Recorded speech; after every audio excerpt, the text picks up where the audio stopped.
കുറേ ദിവസത്തിന് ശേഷം ഞാൻ കട്ട്ലേറ്റ് ഉണ്ടാക്കാൻ പോകണം. ഒരു 4 ദിവസമായിക്കണം ഉണ്ടാക്കണം എന്ന് വിചാരിച്ചിട്ട്. പക്ഷേ സമയവും സന്ദർഭവും ഇന്നാണ് ഒത്തു വന്നത്. അങ്ങനെ അല്ലുമോ സ്കൂൾക്ക് കഴിക്കണോ, സ്കൂളിട്ട് വരുമ്പോഴത്തേന് ഉണ്ടാക്കണം എന്നാണ് എൻ്റെ മനസ്സിലോ. എനിക്കത് ഭയങ്കര ഇഷ്ടമാണ്. പുറത്തുനിന്ന് ഈ സാധനം ഞാനും ഓനും കഴിക്കലില്ല. ഞങ്ങൾ ഇവിടെ ഉണ്ടാക്കി തിന്നലാണ് കേട്ടോ പതിവ്. അങ്ങനെ ഇതിലാകെയുള്ള പാട് എന്ന് പറയുന്നത് ഇതാ ഉള്ളി കട്ടയിലാണ്. അതിന് ചോപ്പർ കൂട്ടൻ ഉണ്ടായതുകൊണ്ട് എളുപ്പമല്ലേ. അപ്പോൾ പിന്നെ ഈ പരിപാടി ഭയങ്കര സിമ്പിളാണ്. അങ്ങനെ ഉണ്ടാക്കൽ ഞാൻ ആരംഭിച്ചു. ചിക്കൻ ഫ്രൈ ആക്കി ഞാൻ ഓൾറെഡി ഉച്ചയ്ക്ക് തന്നെ വെച്ചിട്ടുണ്ടായിരുന്നു കേട്ടോ. ആ പാത്രത്തിൽ തന്നെ ഉള്ളിയിട്ട് വാട്ടിക്കാണ്ട് ഉണ്ടാക്കാമെന്ന് വിചാരിച്ച്.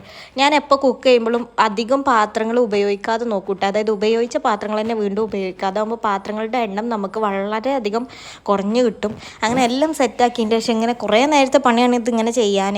പക്ഷെ എന്നാലും നല്ല എളുപ്പത്തിൽ ചെയ്തെടുക്കാൻ പറ്റും. ഞാൻ ആദ്യം വിചാരിച്ചു എന്തെങ്കിലും ഒരു കുപ്പിൻ്റെ മൂടിയിൽ ചെയ്ത് നോക്കിയാലോ. പിന്നെ തോന്നി വേണ്ട, ആ മൂടിയും കൂടി നമ്മൾ കഴുകിയൊക്കെ ഉണ്ട്, അതിലാറെ നല്ല കയ്യല്ലേ എന്ന് തോന്നി. അങ്ങനെ എല്ലാം സെറ്റാക്കിയതിൻ്റെ ശേഷം ഇതുകൊണ്ട് പൊരിച്ചെടുത്ത് കഴിഞ്ഞിട്ടുണ്ടെങ്കിൽ രാഹത്തായിട്ടാണ്. അല്ലുമോന് സ്കൂളിട്ട് വന്നിട്ടുണ്ടായിരുന്നു, കുളിക്കാൻ പോയിട്ടുണ്ട്. അപ്പോഴത്തേന് ഇത് ഫ്രൈ ചെയ്ത് എടുക്കണം. അങ്ങനെ എല്ലാം ഞാൻ ഫ്രൈ ആക്കി എടുത്തിട്ടുണ്ടായിരുന്നു. പിന്നെ ഇന്ന് എനിക്ക് ഇവിടെ ചെറിയൊരു ഗസ്റ്റും ഉണ്ടായിരുന്നു. അതുകൊണ്ടാണ് ഒന്നാമത് ഇത് ഉണ്ടാക്കിയത്. അപ്പോൾ അത്രയേ ഉള്ളൂ. Tata, bye bye, see.